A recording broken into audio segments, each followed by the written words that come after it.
বাংলাদেশের ইতিহাসে সবচেয়ে বেশি আয় করা 5টি সিনেমা কোনগুলো জানেন?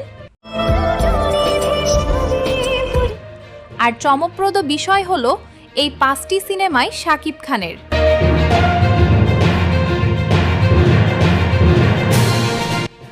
তালিকায় প্রথমেই আছে বরবাদ।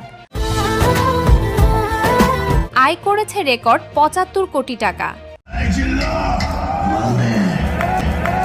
এরপর রয়েছে তুফান 56 কোটি।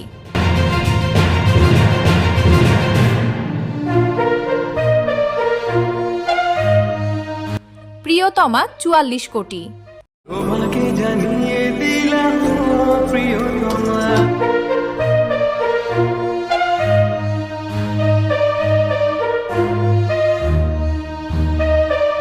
তাণ্ডব 30 কোটি এবং রাজকুমার 26 কোটি টাকা।